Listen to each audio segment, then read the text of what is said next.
University మంచి భవిష్యత్తు కోసం తెలుగు విద్యార్థులు ఇష్టపడే యూనివర్సిటీ. కాల్ 9059052378 9059052379. నౌ సార్, మీ ప్రకారం ఇక్కడ మనం బాహుబలి లాంటి సినిమాల్లో రాజమౌళి గారిని చూసాం, పుష్ప, రంగస్థలం లాంటి సినిమాల్లో సుకుమార్ గారిని చూసాం, RRR ఆస్కర్ విన్నింగ్ దీనిలో మన రాజమౌళి గారిని చూసాం. ఈ డైరెక్టర్స్ అందరిలో sir, who do you think is carrying that ఆరా? అంటే వాళ్ళు రకాల్లో వాళ్ళు ఇది ఉన్నారన్న. ఇప్పుడు రాజమౌళి గారిని చూస్తున్నాం. రాజమౌళి గారు ఆయన ప్రతి సినిమాకి ఒక డిఫరెంట్గా జోనర్ ట్రై చేస్తా ఉన్నాడు. ఎక్సెప్ట్ బాహుబలి 1 and 2 తప్ప మిగిలిందల్లా మీకు ఏ సినిమాకి ఆ సినిమాకి ఒక డిఫరెంట్. రెగ్యులర్ కమర్షియల్ అయినా కానీ మొదటి సినిమాల్లో ఏం చేసామంటే ఆయుధాలు మార్చేవాడు. తర్వాత ఈ చేంజ్ ఈగ దగ్గర నుంచి చేంజ్ దిస్ థింగ్ ప్యాటర్న్ మార్చి ఏ సినిమాకి ఆ సినిమా కొత్తగా తీయటం మొదలెట్టాడు.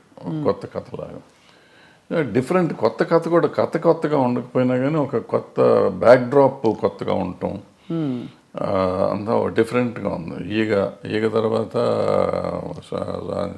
ఇది మర్యాదరామన్న ఒక డిఫరెంట్ ఇది. ఆ తర్వాత వచ్చేటప్పటికి బాహుబలి, మగధీర, ఎక్కడికక్కడ మీకు సెపరేట్గా డిఫరెంట్గా వస్తున్నాడు ఆయన. సో రావటంతో మీకు ఆయన ఒకటి ఇదైంది. ప్లస్ ఆయనతో పాటు ఆయన కొత్తగా కనిపెట్టింది ఏంటంటే director should be A marketing man. ఇంతకుముందు మా డైరెక్షన్ వాళ్ళకి మాకు మార్కెటింగ్తో సంబంధం ఉండేది కదా. ప్రొడ్యూసర్స్ వస్తాడనే పద్ధతిలో ఉండేవాడు. రాఘవేంద్రరావు దగ్గర నుంచి మేమంతా అయిపోయేవాడు. బట్ ఈయన వచ్చేటప్పటికి how to market a film అనేది ఆయన నేర్పించాడు వాళ్ళ ఇండస్ట్రీకి. దట్ మార్కెటింగ్ స్కిల్స్ ఎంత అద్భుతంగా వెళ్ళిపోయినాయంటే వాళ్ళ భారతదేశం అంత ఇదే అయిపోయే స్టేజ్కి బాహుబలి 2 చేసింది. అందరూ బాహుబలి 2 దంగలు కొట్టేసింది అంటారు, కానీ దంగలకి సంబంధమే లేదు. బాహుబలిని ఇంతవరకు చేస్తే ఇప్పుడు ఈ సినిమా చేసి ఉండాలి. దంగల్లో వచ్చింది ఏంటంటే చైనాలో ఒక దాంట్లో వచ్చింది డబ్బులు. చైనా డబ్బును మనం లెక్కేసుకుని 2,000 కోట్లని కంగారు పడుతున్నాం తప్ప మనకి ఇక్కడ వచ్చింది 600 కోట్లు 700 కోట్లు.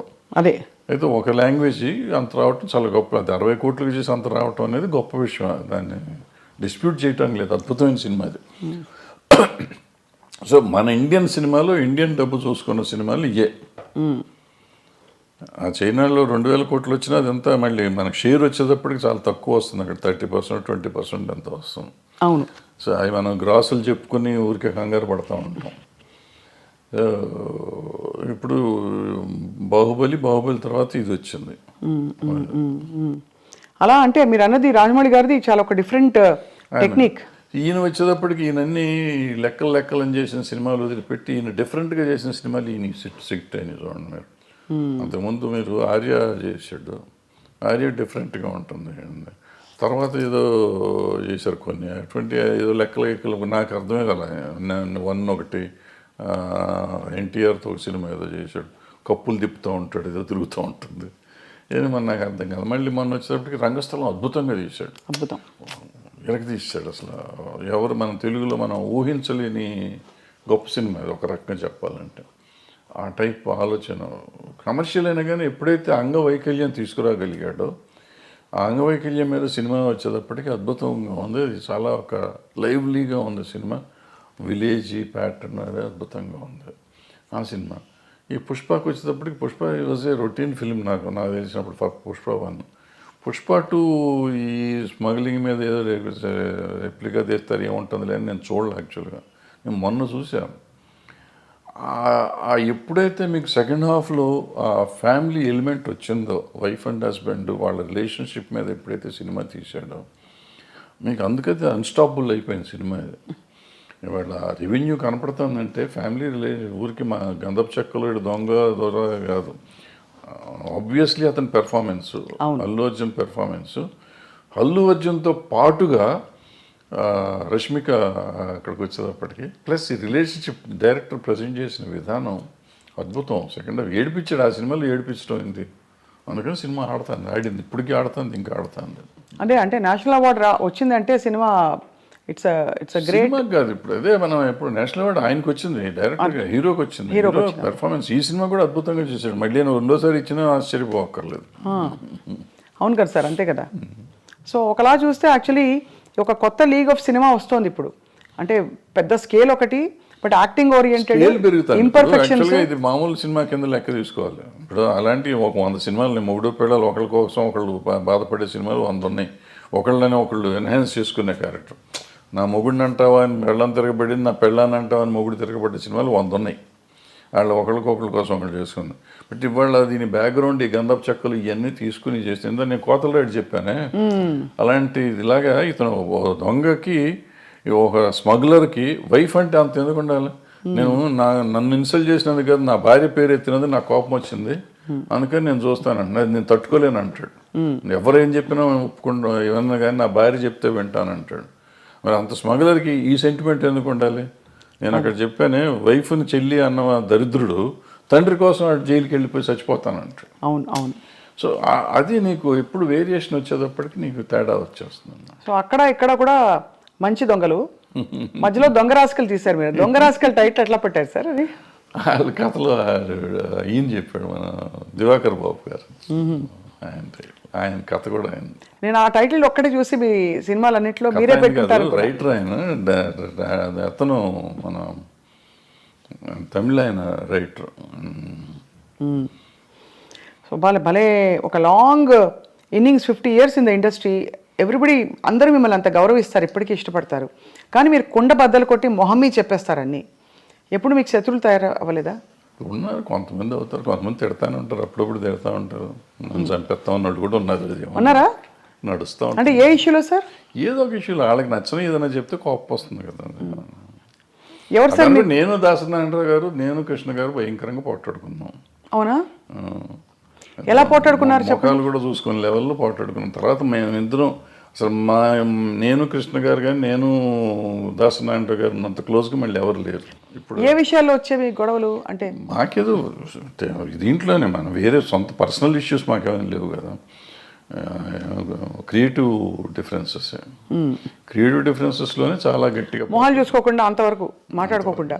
అప్పుడు సెల్ ఫోన్ లేవు ఇవన్నీ. అంటే మీరు మరి మళ్ళీ ఎలాగా మేకప్ అలాగా మళ్ళీ ఆటోమేటిక్గా అయిపోయింది. ఆటోమేటిక్గా అంటే ఎవరిలోనూ కల్మషం లేదు. ఇప్పుడు నాకు కల్మషం ఆయన మీద, నారాయణరావు గారి మీద కానీ, కృష్ణ గారి మీద కానీ కల్మషం ఉండి నేను పంతం బట్టి ఉంటే వేరే, వాళ్ళకి నా మీద అటువంటిది ఏం లేదు. ఒక క్రియేటివ్ డిఫరెన్స్ వచ్చింది నాకు కృష్ణ గారికి, అట్లాగే దాసనారాయణ గారికి నాకు ఒక క్రియేటివ్ డిఫరెన్స్ వచ్చింది. సో అప్పుడు యూత్లో ఉన్నాం కాబట్టి దాసనారాయణరావు గారి మీద కొంచెం చిల్లల పల్లలుగా నేనే మాట్లాడు, ఆయన మాట్లాడలే పాపం. సో ఆయన పిలిచి ఒక రోజు కూర్చోబెట్టి మాట్లాడారు, సెట్ అయిపోయింది. మీరు ఫాండ్గా ఇష్టపడి వేసుకునే మీ సినిమా ఏది సార్? వేసుకుని చూసే సినిమా పోతే పోనీయా, స్వర్ణక్క? నాకు పోతే పోనీ ఒకటిను, అలజడి ఒకటి. అలజడి ఎందుకంటే అలజడి ఇట్స్ మై ఓన్. ఎక్కువ సినిమాలు డైలాగులు కూడా మేము కాలేజ్లో జరిగిన సీన్స్ ఇవన్నీ ఎక్కువగా, నా కాలేజ్ డేస్ మొత్తం అంతా అది. సో ఆ సీన్లన్నీ నేను ఆ కాలేజీలో మాట్లాడిన డైలాగులే పెట్టి రాసుకున్నాం. వాడు వేరే కొత్తవి కూడా రాయలేదు అంతవరకు, కాలేజ్ సీన్స్ వరకు. సో అందుకని కొంచెం నాకు ఇష్టమైన సినిమా అది. మీరు వెస్లీలో చదివారు కదా సార్? వెస్లీ, సికింద్రాబాద్ వెస్లీలో చదివారు. మీ వివాహం ఎలా అయింది సార్? అది మా ఇంటి పక్క ఇల్లు, 2 ఇళ్ళు అవతల ఉండేవారు ఇల్లు. సో మీరు చూసి ఇష్టపడ్డారు అయితే, అంతేగా? Love marriage. లవ్ మ్యారేజే. అదే మరి ఇందాక ఏమన్నారు, ఫోటోలు కూడా చూడమని చెప్పారు సార్ మీరు. అది వచ్చింది అది. సో మీ పిల్లలు ఎవరు మీ బాటలో నడవట్లేదా? వాళ్ళు సినిమా ఇండస్ట్రీ వద్దనుకున్నారా? మీరే డిసైడ్ చేస్తారా సార్ వాళ్ళకి? నేను చేయలేదు. నేను సినిమాలు చూడమంటే సినిమాలు కూడా చూడరు. చూడరా? నా సినిమాలు ఏం చూడరు, బయటికి చూస్తారని తెలియదు నాకు. చిన్నప్పుడు పెద్ద ఇష్టపడేవారు కదా, వెళ్ళేవాళ్ళు సినిమాకి తీసుకెళ్ళేవాడిని కానీ పెద్ద. So life has taught you so much sir. అంటే what is be core takeaway ఏంటి లైఫ్లో అని? To be satisfied with whatever you have, first point, then you will be very happy with that. అంతే తప్ప నాకేం లేదు, నా కళ్ళు ఉన్నారు, వీళ్ళు ఉన్నారు, ఇక నా కళ్ళ ముందు ఉండి వీళ్ళు వెళ్ళిపోతున్నారు అని మనం బాధపడిపోతాం అంటే you lose lot of things. నేను ఐఎమ్ హ్యాపీ ఉన్నాను, బాగానే ఉంటాను కదా, బాగుంటానికి ప్రయత్నం చేయాలి. అంటే ప్రయత్నం చేయకుండా తిరగటం అనేది ఒకటో క్వశ్చన్. ముందు ప్రయత్నం చేయి. నీ పని కృష్ణుడు చెప్పిన భగవద్గీతలో నీ పని నువ్వు చెయ్యి, వచ్చేది ఫలితం నీ చేతిలో లేదు. ఫలితం ఒక్కోసారి ఏదైనా రావచ్చు, కరెక్ట్, అవును. ఫలితం లేకపోయి ఉండొచ్చు, బట్ నీకు కృషి అయితే ఉండాలిగా. అవును, కృషి చేస్తూనే ఉండవు. So that will be very happy, హెల్దీగా ఉంటావు. Ultimate result is not yours. వచ్చినప్పుడు వస్తుంది. దేవుడిని నమ్ముతారా సార్ మీరు? నేను నమ్మను. మరి కృష్ణుడు దేవుడు కాదా? అంటే ఆయన చెప్పిన భగవద్గీత నమ్ముతారు మీరు? ఏదైనా నమ్ముతుంది. నమ్మటం అనేది ఏముందమ్మ దీంట్లో? ఆయన చెప్పింది ఇప్పుడు అందరూ ప్రపంచం అంతా నమ్ముతుంది కదా భగవద్గీతని. అందులో ఆయన చెప్పింది నేను చెప్తున్నాను. కానీ మీరు నేను చెప్పటం కదా, నేను ఏదో ఇదేం కాదు, అదే కదా అంటారు మన లైఫ్, జీవనసారం అంటారే. జీవనసారం అంతకంటే ఏముంది? మనం చేయాల్సింది చేయకుండా నాకు లేదు. ఇప్పుడు మనం చాలామంది సినిమా ఇండస్ట్రీలో ఉన్నాడు అంటారు, నాకు సినిమా ఇండస్ట్రీ నేను ఎవడు రమ్మన్నాడు? నువ్వు యూ చూస్ యువర్ సెల్ఫ్. మీరు ఇక్కడికి వచ్చి దీన్ని కావాలని కోరుకుని ఏదో ఇస్తారంటే నువ్వు సాధించాలి. వాళ్ళు చిరంజీవి గారు, ఎన్టీ రామారావు గారు, నాగేశ్వరరావు గారు వీళ్ళంతా సాధించి వాళ్ళు గొప్పవాళ్ళు అయ్యారు. చాలా కష్టపడి ఉంటారు కదా సార్. ఇంత వాళ్ళలాగా వాళ్ళు వచ్చేసింది, వాళ్ళకి అంత వచ్చింది నాకెందుకు రాలేదంటే వాళ్ళలాగా నువ్వు ఏమైనా చేసావా? నువ్వు చేయలా. నువ్వు చేసింది చేస్తే నీ పరిధికి ఎంత ఉందో అంత పరిధి నీకు వస్తూనే ఉంది. నీ టాలెంట్కి సంబంధించి ఇప్పుడు నేనున్నానమ్మా, నేను సినిమాల్లో 1 వేషం వేసి ప్రకాష్ రాజ్కి అంత ఇచ్చేస్తున్నారు, ఆడ పెట్టుకుని నన్ను ఎందుకు పెట్టుకోలేదంటే నాకు పర్సనాలిటీ ఉంది కదా. ఆయన యాక్టరు, ఇవాళ దేశాన్ని ప్రపంచంలోనే ఆయన పేరు చెప్పుకునే అంత గొప్ప యాక్టర్ అతను. అవును, అతనిలాగా నేనున్నాను, ఒడ్డు పొడుగున్నాను, డైరెక్ట్ చేశాను, 2 సినిమాలు యాక్ట్ చేశాను, ఆయన పెట్టుకుంటారు నన్ను పెట్టుకోరని ఏడిస్తే నా ఆరోగ్యం చెడుతుంది తప్ప ఏం రాదు, పోదు, నాకేం రాదు. సో దిస్ కంపారిజన్ కానీ లేదంటే అసలు మనం వేరే కానీ ఆలోచించకుండా మనం చేయాల్సింది చేసుకుంటూ పోతూనే ఉండాలి. వచ్చినప్పుడు వస్తుంది. సార్ తెలుగు ఫిల్మ్ ఛాంబర్ ప్రెసిడెంట్గా మీరు వ్యవహరించారు. మూవీ ఆర్టిస్ట్ అసోసియేషన్లో మూవీ ఆర్టిస్ట్ మెంబర్ కూడా కాదు, అంటే కాదు, బట్ జరుగుతున్న మార్పులు పరిణామాలు, ఆర్ యూ సాటిస్ఫైడ్ అంటే ఒక as a senior film technician? అంటే బేసిక్గా మనం అసలు మూవీ ఆర్టిస్ట్ అసోసియేషన్ అనే దాని గురించి పెద్దగా ఎక్కువ మాట్లాడుకోవటం అవసరం లేదు. ఎందుకంటే కంటే ఒక 800 మంది మెంబర్స్ దాంట్లో 200 మంది అసలు వాళ్ళు ఉన్నారో లేరో వాళ్ళకే తెలియదు. కానీ అంత ఢిల్లీ ఎలక్షన్ లెవెల్లో చేస్తారు కదా సార్. ఊరికి చేసుకుంటారు వీళ్ళు, చేస్తారు, అనవసరం, చేయాల్సిన అవసరం లేదు అది. ఈవెన్ ఛాంబర్ ఎలక్షన్ కూడా నేను మొన్న లాస్ట్ బిఫోర్ ఇయర్ ఎప్పుడు చేస్తే ఎందుకు చేస్తున్నారంటే దాన్ని పోయే కాలం వచ్చిందని తిట్టొచ్చారు, మీడియా ముందే తిట్టొచ్చాను ఆ రోజు.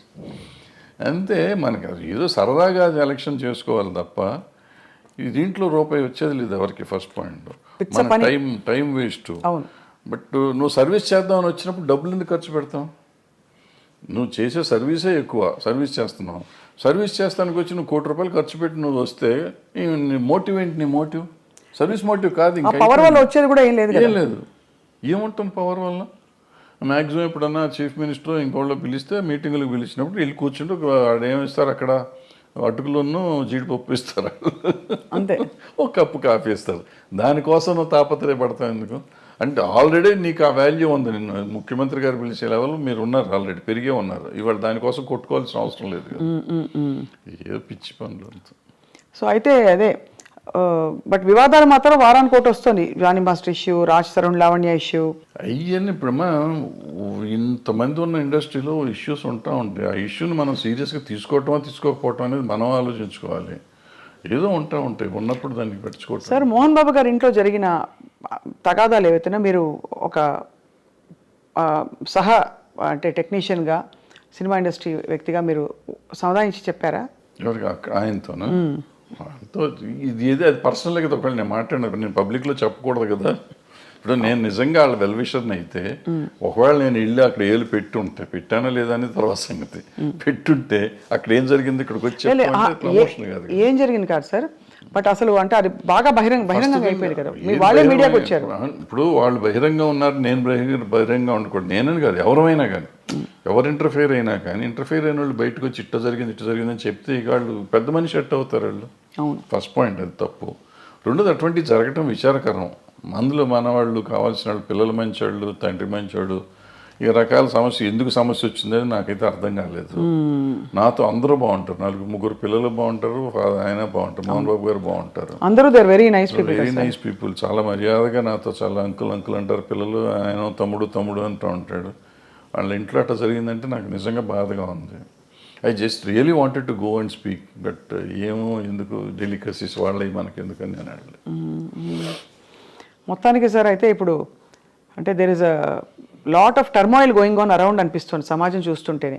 అది అన్ని చోట్ల ఉందమ్మా, సమాజంలోని తేడా వచ్చేసింది. అది ఎందుకు వచ్చింది అంటే మార్పు ఇప్పుడు మానవత విలువలు అనేవి పోయినాయి చాలా చోట్ల. మనం విలువల గురించి మాట్లాడతాం కానీ విలువలే లేవు. ఇప్పుడు ఇంతకుముందు అనుకున్నాం శీలం అనేది విలువ, ఆత్మీయతలు, మన సంబంధాలు, మానవత సంబంధాలు విలువలు ఉండేవి. ఇప్పుడు అవన్నీ పోయినాయి. ఏదో ఉంటున్నాం, అందరం కమర్షియల్ అయిపోయాం. ఆ కమర్షియల్లో ఉన్న దాంట్లో ఇవన్నీ వాల్యూస్ లేవు కదా. వాల్యూ అనేది ఉంటే కదా. కొన్నిసార్లు వాల్యూ కోసం మనం అన్ని పోగొట్టుకునే కథలు చాలా ఉన్నాయి. గౌరవం కోసం అన్ని చేయాలి అని చెప్పి, అటువంటిది ఇప్పుడు గౌరవం లేదు, తొక్కలేదు. అందుకే ఒక ఫుల్ఫిల్మెంట్ రావట్లేదు జీవితంలో కదా. ఇప్పుడు ఇందాక చెప్పిన పుష్ప కథ కానీ లేకపోతే మా కొత్త లేడు కథ కానీ అదే ఫుల్ఫిల్మెంటు. వాళ్ళ భార్య కోసం భర్త, భర్త కోసం భార్య, తండ్రి కోసం కొడుకు అని ఇవన్నీ అదే భగవద్గీతలో కూతురు కోసం తండ్రి, తండ్రి కోసం కూతురు. ఈ మానవతా విలువలు అంటే వాటి కోసం ఎంత కమర్షియల్గా చేసినా కానీ మనం ఇవాళకి ఫీల్ అయ్యే సినిమాలు చూస్తున్నాం. బట్ దానికి వాల్యూ ఉంది, బట్ ఆ వాల్యూ మన జీవితంలో ఇవ్వలేకపోతున్నాం. సినిమాల్లో చూసి మనం సినిమా ప్రొడ్యూసర్కి డబ్బులు ఇస్తున్నాం కానీ మన జీవితంలో మన తల్లిదండ్రులకు కానీ మన భార్య పిల్లలకు కానీ మనం ఆ సుఖం ఇవ్వలేక, అన్నదమ్ములకు కానీ అక్క చెల్లెళ్ళకి కానీ మనం ఆ ఫీలింగ్ ఇవ్వలేకపోతున్నాం. ఆ సమాజంలో వచ్చిన మార్పులో మనలో వచ్చింది. మనం ఇన్ని మాటలు చెప్తున్న మనం మన పిల్లలతో మాట్లాడటానికి మనకు టైం లేదు, మన తల్లిదండ్రులతో మాట్లాడటానికి మనకు టైం లేదు, అక్క చెల్లెలతో మాట్లాడటానికి టైం లేదు, భార్యతో మాట్లాడటానికి టైం లేదు. Are we avoid. ఒకవేళ టైం ఉన్నా కానీ ఎందుకో మనకు సాధ్యమైనంత వరకు దూరంగా ఉండటానికి ప్రయత్నం చేస్తున్నాం. ఇంకా విలువలు ఎక్కడి నుంచి వస్తాయి? విలువల గురించి మాట్లాడే నైతిక హక్కు ఎక్కడ ఉంది ఎవరికైనా?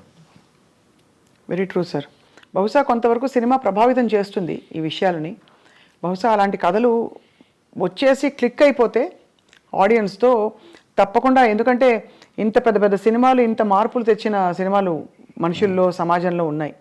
చెడు ప్రభావం చూపించిన సినిమాలు కూడా కొంత ఎంతో అంతో ఉండుంటాయి. నిజం చెప్పాలంటే నేను పుష్ప 2 చూడకూడదు అనుకున్నా.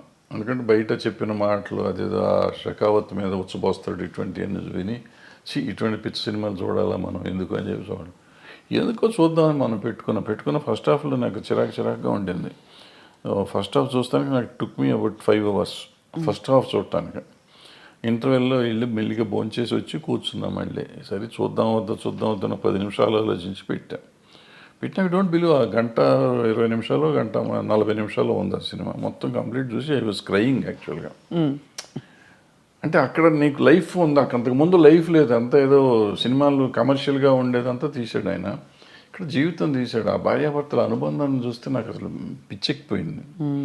ఆ అమ్మాయి కోసం ఇతను తప్పన కానీ వేరే సీన్లో ఆ అమ్మాయి వాళ్ళని చాట్ చేసిన సీన్ కానీ, తర్వాత ఆడబిడ్డ కోసం ఇతను వెళ్ళి ఫైటింగ్ చేస్తున్నాడు. అంటే వాడు అంత పెద్ద డాన్ లాంటి వాడు వెళ్ళి లైఫ్ను పోగొట్టుకుంటున్నాడు, డబ్బును పోగొట్టుకుంటున్నాడు, ఎన్ని పోయినా పర్లేదు నాకు పిల్లలు కాపాడితే చాలనే ఫీలింగ్ తెచ్చా. అంటే మనలో కూడా ఒక ఆవేశం తీసుకురాగలిగాడు. ఖచ్చితంగా సార్. ఏసే నా కొడుకు అనే ఫీలింగ్ ఉంది ఆ సినిమా చూస్తానంటే. వదిలిపెడతావేంటారు నువ్వు అసలు అనే ఫీలింగ్ ఉండే. దీనికి తీసుకెళ్ళారంటే మనలో ప్రతి మనిషిలోనూ అంత ఎమోషన్ తీసుకురాగలిగితే బాగుంటుంది. అవును, సినిమా డబ్బులు ఇచ్చి సినిమా చూడటం కాదు, సినిమాతో పాటు మనం నేర్చుకోవాల్సింది అది. మనం అది వదిలిపెట్టేస్తాం. దాంట్లో వాడు స్మగ్లింగ్ ఎలా చేశాడు, ఎలా దొంగతనం చేశాడు, ఎవరిని చంపాడు, ఎలా చంపాడు, అల్లు అర్జున్ కత్తితో కొట్టాడా చంపాడా, ఇది ఆలోచిస్తాం. అల్లు అర్జున్ అనే క్యారెక్టర్ రష్మిక అనే క్యారెక్టర్ని ఎంత బాగా ప్రేమించాడు, రష్మిక అనే క్యారెక్టర్ అల్లు అర్జున్ అనే క్యారెక్టర్ని ఎంత బాగా ప్రేమించింది, అంటే నా క్యారెక్టర్స్ ఒరిజినల్ని అనేది మనం ఎవరిని ఆలోచిస్తున్నాం. Very very true sir. I think human values, relationships నిలబడ్డప్పుడే టోటల్ సక్సెస్ అని చెప్పచ్చు.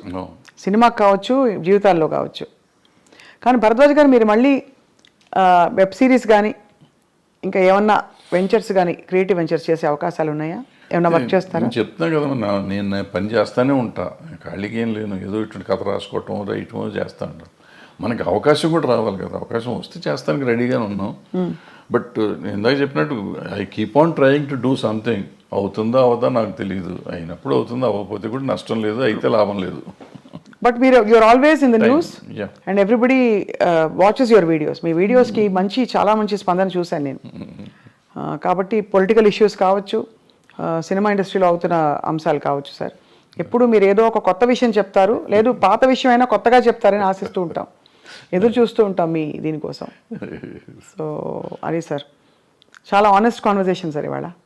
ఇంత డీటెయిల్గా ఎప్పుడు మాట్లాడి నాకు తెలియదు, కానీ మీ సినిమాలో నేను నటించాననే ఒక చిన్న విషయాన్ని నేను ఇప్పుడు అందరికీ పోతే పోనీ సినిమాలో అప్లికేట్ చేసి చాలా ఎంజాయ్ చేశాను sir those few days of work. ఆ క్యారెక్టర్ కూడా నా రియల్ క్యారెక్టర్ కాబట్టి, జర్నలిస్ట్ క్యారెక్టరే కాబట్టి నాకు ఐ ఫెల్ట్ ఎట్ హోమ్. అది thanks for the opportunity sir. And తప్పకుండా మీతో టచ్లో ఉంటాం. అప్పుడప్పుడు ఏమన్నా ఉపద్రవాలు వచ్చినా, సునామీలు వచ్చినా వచ్చి మళ్ళీ మిమ్మల్ని పలకరిస్తాం. సునామీ ఎందుకు వచ్చింది భరద్వాజ్ గారు? తప్పకుండా. థ్యాంక్ యూ సార్, నమస్కారం. నమస్తే.